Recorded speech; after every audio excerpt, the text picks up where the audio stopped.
Boa tarde, professor. Nosso grupo é o grupo Jobs. A gente vai falar sobre algumas estruturas de dados na linguagem C++.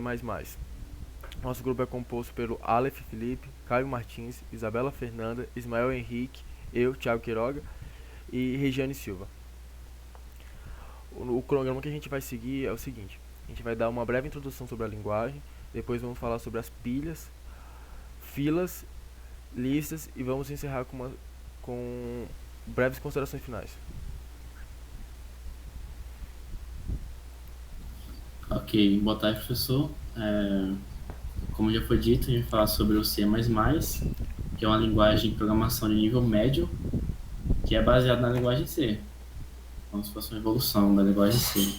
Foi desenvolvida pelo Bjarne, lá pela volta da década de 80.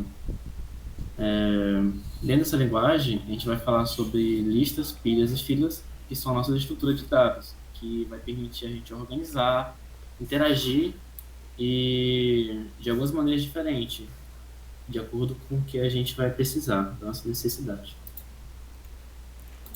Pilha. Pilha é uma forma de organizar dados que funciona. Vamos imaginar um cilindro. O cilindro ele tem somente uma entrada com uma tampa no fundo, ou seja, vamos colocar várias bolas nesse cilindro.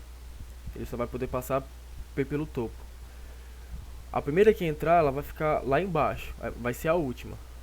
E a última que entrar vai ser a primeira. A grande característica da pilha é essa. O primeiro que entrar vai ser sempre o último a sair. E o último que entrar vai ser o primeiro a sair.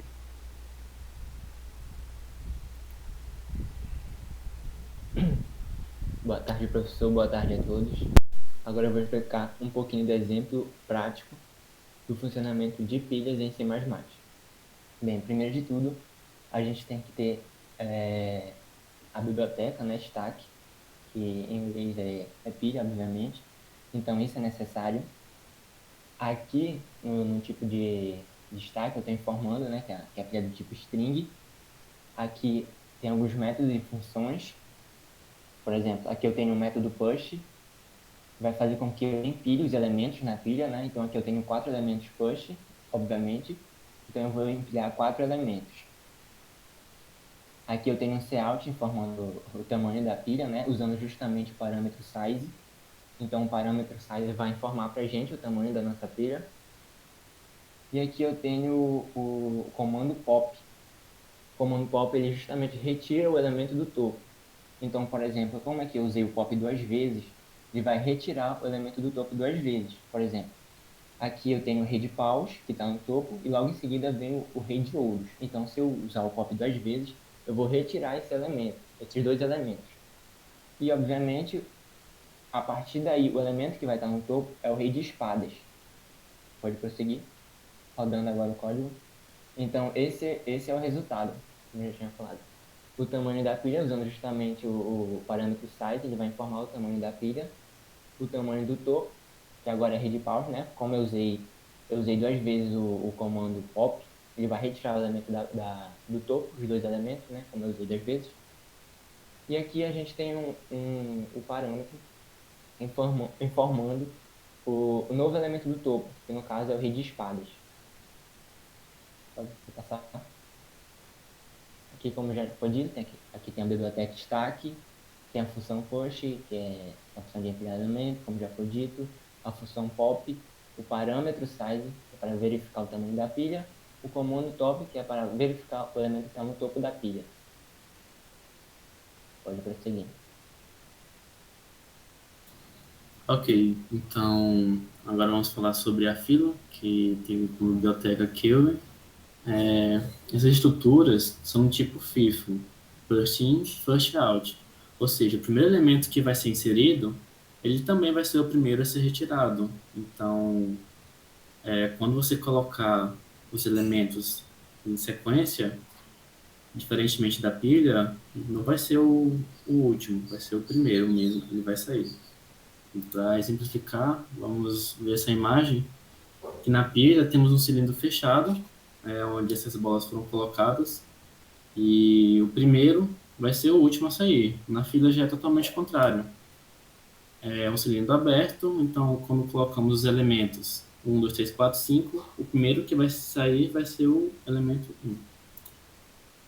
Na biblioteca do tipo fila, nós vamos ter o include e o string e o include query para poder funcionar o comando na hora de escrever o código. E nossos métodos, vamos ter o push, pop, front, back, empty, size, coach.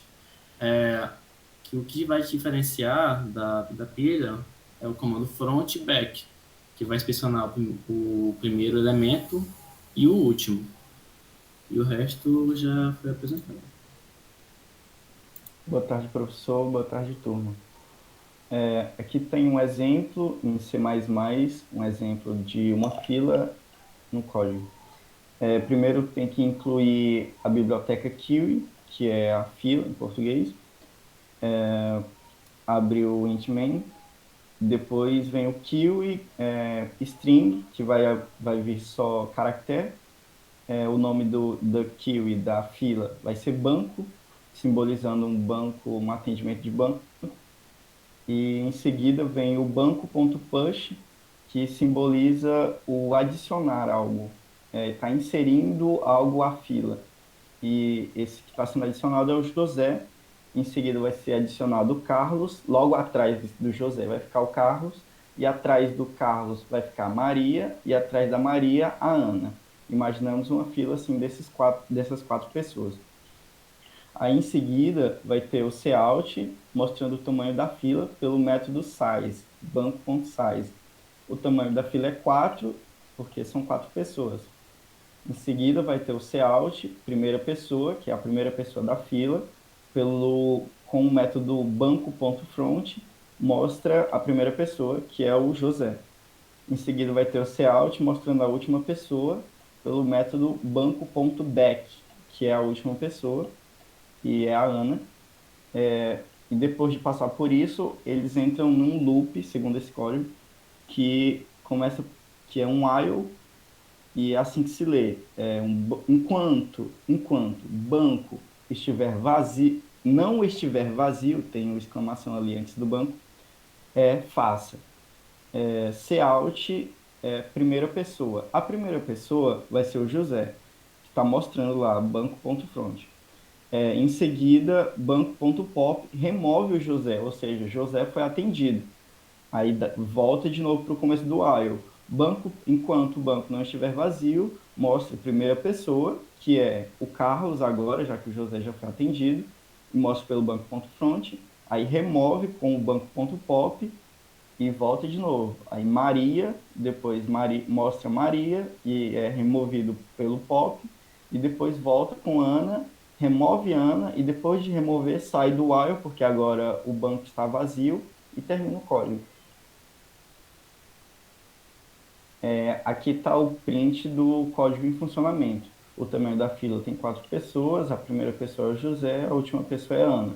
Aí, primeira pessoa, José, depois sai José, entra Carlos, sai Carlos, entra Maria, e sai Maria e entra Ana.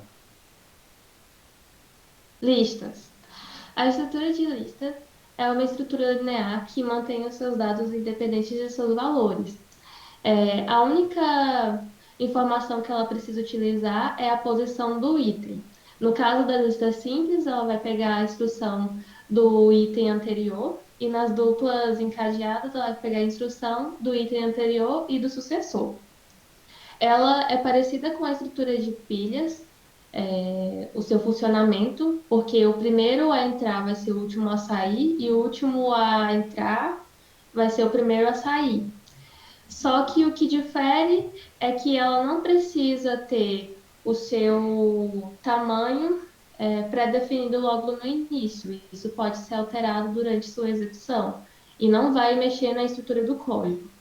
Ela tem as suas operações de inserir, retirar e localizar. Os itens são acessados, inseridos ou retirados durante a execução. Tá. Durante a execução do código da lista simples, ela vai pegar a instrução do seu item anterior somente, e aí vai fazer a leitura de todos os códigos. Por exemplo, vai pegar um item lá no meio da sua lista. Ela vai ler todos os itens até chegar no item que você quer. No caso das listas duplamente encadeadas, ela vai ter essas três variáveis: prev, item e o nest. O prev é para ler o item anterior da lista. O item é para indicar a posição. E o nest é para ler o item sucessor, o próximo. No caso, ela só é utilizada quando são listas duplamente encadeadas ou listas dinâmicas. Tem várias outras ramificações dos tipos de listas. Só que no lista simples, ela vai apenas ler a posição do item anterior. E nos outros, vai ler o anterior e o sucessor. E aí tá aí o exemplo no código. Pode passar. Aqui nas listas duplamente encadeadas, nelas cada elemento tem um ponteiro para o próximo elemento e um ponteiro para o elemento anterior. Então, desta forma, dando um elemento, podemos acessar ambos os elementos adjacentes, o próximo e o anterior. E se tiver um ponteiro para o último elemento da lista, podemos percorrer a lista em ordem inversa, bastando acessar continuamente o elemento anterior até alcançar o primeiro elemento da lista.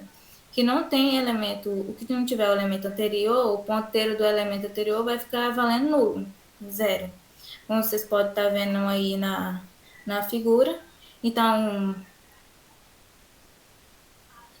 aqui tem o armazenamento dos valores inteiros da lista, que o nó da lista pode ser representado pela estrutura que vocês estão vendo aí, e a lista pode ser representada através do ponteiro para o primeiro nó, que aqui é o struct list 2, que vai informar o struct lista 2, que é o anterior dele, que é o 1, e o struct lista 2, que é o próximo, que vai ser o 3. Aí embaixo tem a estruturazinha para poder ver qual vai ser o resultado dele. No caso, deu dar nulo. E é isso. Pode passar. Aqui são as nossas referências. Isso, obrigada, professor.